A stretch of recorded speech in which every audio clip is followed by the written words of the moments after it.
Hello everyone, সবাই কেমন আছো? আমি অনেক ভালো আছি। আর আজকে আমি তোমাদের বানিয়ে দেখাবো শীতের সবজি দিয়ে মাছের ঝোল। শীতের সবজিতে এখন বাজারে প্রচুর উঠে গেছে, তো আজকে আমি তোমাদের বানিয়ে দেখাচ্ছি আলু, ফুলকপি আর ছিম দিয়ে কাতলা মাছের ঝোল। তো এখানে দেখো, আমি প্রথমে সবজিগুলো নিয়ে নিয়েছি, এরপর আমি সবজিগুলোকে কেটে নেব। তো প্রথমে আমি ফুলকপিটাকে কেটে নিচ্ছি। আর ফুলকপির যে ডাঁটাটা সেটাকে ফেলে দেবো না, সেটা দিয়ে কিন্তু দারুণ একটা সবজি বানানো যায়, তো তার জন্য আমি ডাঁটাটা রেখে দেব। এরপর আমি ফুলকপিটাকে কেটে নেব। তো ফুলকপিটাকে প্রথমে হাত দিয়ে একটু ভেঙে নেব, তারপর ছুরির সাহায্যে এরকম ছোট টুকরো করে কেটে নেব। এরপর আমি যে ছিমগুলো রয়েছে সেই ছিমগুলোকেও আমি একটু কেটে নেব। এখানে ছিমগুলোকে আমি গোটা গোটা রাখবো, আর ছিমের সাইডে যে আঁশটা থাকে সেটাকে আমি ছুলে নেব। আর এখানে আমি নিয়ে নিচ্ছি একটা আলু, আর আলুটাকেও আমি মাছের ঝোলের মতন করে কেটে নিয়েছি। আর এখানে আমি একটা টমেটো কেটে নিয়েছি। এরপর আমি এখানে নিয়ে নেব কাতলা মাছ।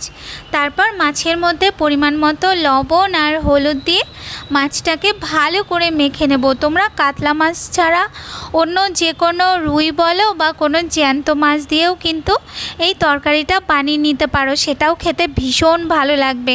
তো এরপর আমি কড়াইয়ের মধ্যে দিয়ে দিয়েছি সর্ষের তেল। তেলটা যখন একটু গরম হয়েছে, তারপর আমি মাছগুলোকে দিয়ে মাছের একটা সাইড যখন ভালো করে ভাজা হয়েছে, তখন আমি মাছগুলোকে উল্টিয়ে দিয়ে মাছগুলোকে আমি ভালো করে ভেজে নেব। এখানে আমি মাছগুলোকে একটু কড়া কড়া করে ভেজেছি। মাছগুলো ভাজা হয়ে গেলে এরপর আমি মাছগুলোকে তুলে নেব। মাছগুলোকে তুলে নিয়ে এরপর ওই তেলের মধ্যেই দিয়ে দেব আমি ফুলকপিগুলো। ফুলকপিটা দিয়ে এরপর আমি ওর মধ্যে দিয়ে দিচ্ছি অল্প পরিমাণ লবণ। লবণটা দিয়ে এরপর ফুলকপিটাকে নাড়িয়ে চাড়িয়ে ভালো করে একটু ভেজে নিতে হবে। ফুলকপিটার গায়ে যখন হালকা লালচে লালচে কালার চলে আসবে, তখন আমি ফুলকপিগুলোকে তেলের থেকে তুলে নেব। এরপর আমি ওই তেলের মধ্যেই দিয়ে দেব কেটে রাখা আলুগুলো। আর আলুগুলো দিয়ে তারপর আমি দিয়ে দেব সামান্য একটুখানি লবণ। লবণটা দিয়ে এরপর আলুটাকে ভালো করে একটু ভেজে নিতে হবে।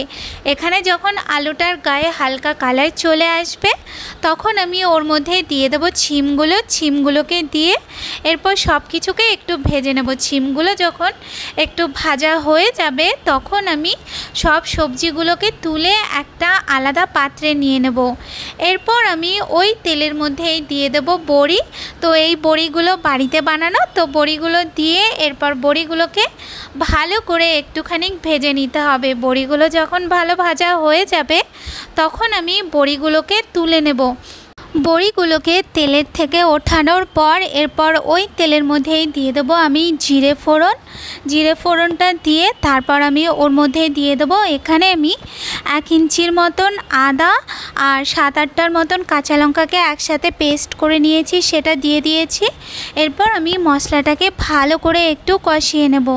মশলাটা একটু কষানো হয়ে গেলে তারপর আমি ওর মধ্যে দিয়ে দেবো 1 চামচের মতন জিরে গুঁড়ো, দিয়ে দেবো 1/2 চামচের মতন ধনে গুঁড়ো, আর এখানে আমি দিয়ে দিচ্ছি 1 চামচের মতন লঙ্কার গুঁড়ো, আর দিয়ে দিচ্ছি পরিমাণ মতন হলুদ, আর দিয়ে দেব পরিমাণ মতন লবণ। এরপর আমি মশলার বাটিটার মধ্যে একটু জল দিয়ে সেটা ধুয়ে সেই জলটা আমি মশলার মধ্যে দিয়ে তারপর মশলাটাকে ভালো করে আবার একটু কষিয়ে নিতে হবে। মশলাটা যখন একটু কষানো হয়ে যাবে, মশলাটার থেকে তেল ছাড়া শুরু করবে, তখন আমি ওর মধ্যে দিয়ে দেবো কেটে রাখা টমেটোগুলো। টমেটোগুলো দিয়ে ভালো করে নাড়িয়ে চাড়িয়ে 2-1 মিনিটের মতন একটু কষাতে হবে, যাতে টমেটোটা একটু নরম হয়ে আসে। টমেটোটা একটু নরম হয়ে আসলে তারপর আমি ভেজে রাখা সবজিগুলো সব ওর মধ্যে দিয়ে দেব।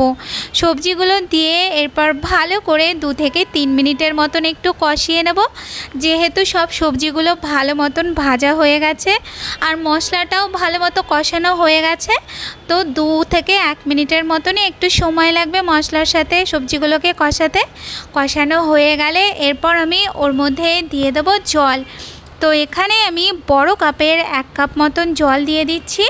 জলটা দিয়ে এরপর ভালো করে নাড়াচাড়া দিয়ে তারপর ঢাকা দিয়ে আমি এই ঝোলটাকে ভালো করে একটু বেশ কিছু সময়ের জন্য ফুটিয়ে নেব। প্রায় 4 থেকে 5 মিনিট মতন একটু ফোটানো হয়ে গেলে তারপর আমি ঢাকনাটা তুলে দিয়ে ঝোলটা যখন একটু কমে আসবে তখন আমি ওর মধ্যে ভেজে রাখা বড়িগুলো দিয়ে তারপরে নাড়িয়ে চাড়িয়ে আরও একটু সময়ের জন্য ফুটিয়ে নেব। প্রায় 2 থেকে 3 মিনিট ফোটানোর পর এরপর আমি ওর মধ্যে দিয়ে দেবো ভেজে রাখা মাছগুলোকে দিয়ে আরও 2-1 মিনিটের মতন একটু ভালো করে ফুটিয়ে নিতে হবে। আর এই সময় আমি তরকারিটাকে ভালো করে একটু নাড়িয়ে নেব আর মাছগুলোর ওপরে একটু ঝোলটা উঠিয়ে দেবো যাতে মাছগুলো ভালো মতন একটু ঝোলের সাথে ফুটে যায়। তো এই যে দেখো প্রায় তরকারিটা আমাদের হয়ে এসছে।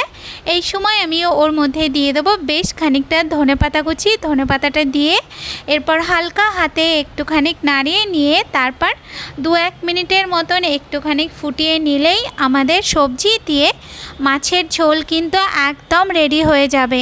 আর গরম গরম ভাতের সাথে এই সবজি দিয়ে মাছের ঝোল খেতে ভীষণ ভালো লাগে। তো তোমরা অবশ্যই ট্রাই করবে। একদম সিম্পল পদ্ধতিতে আজকের রেসিপিটা আমি তোমাদের করে দেখালাম। রেসিপি ভালো লাগলে অবশ্যই ট্রাই করো আর লাইক কমেন্ট করতে ভুলো না। আজকের মতন তাহলে টাটা।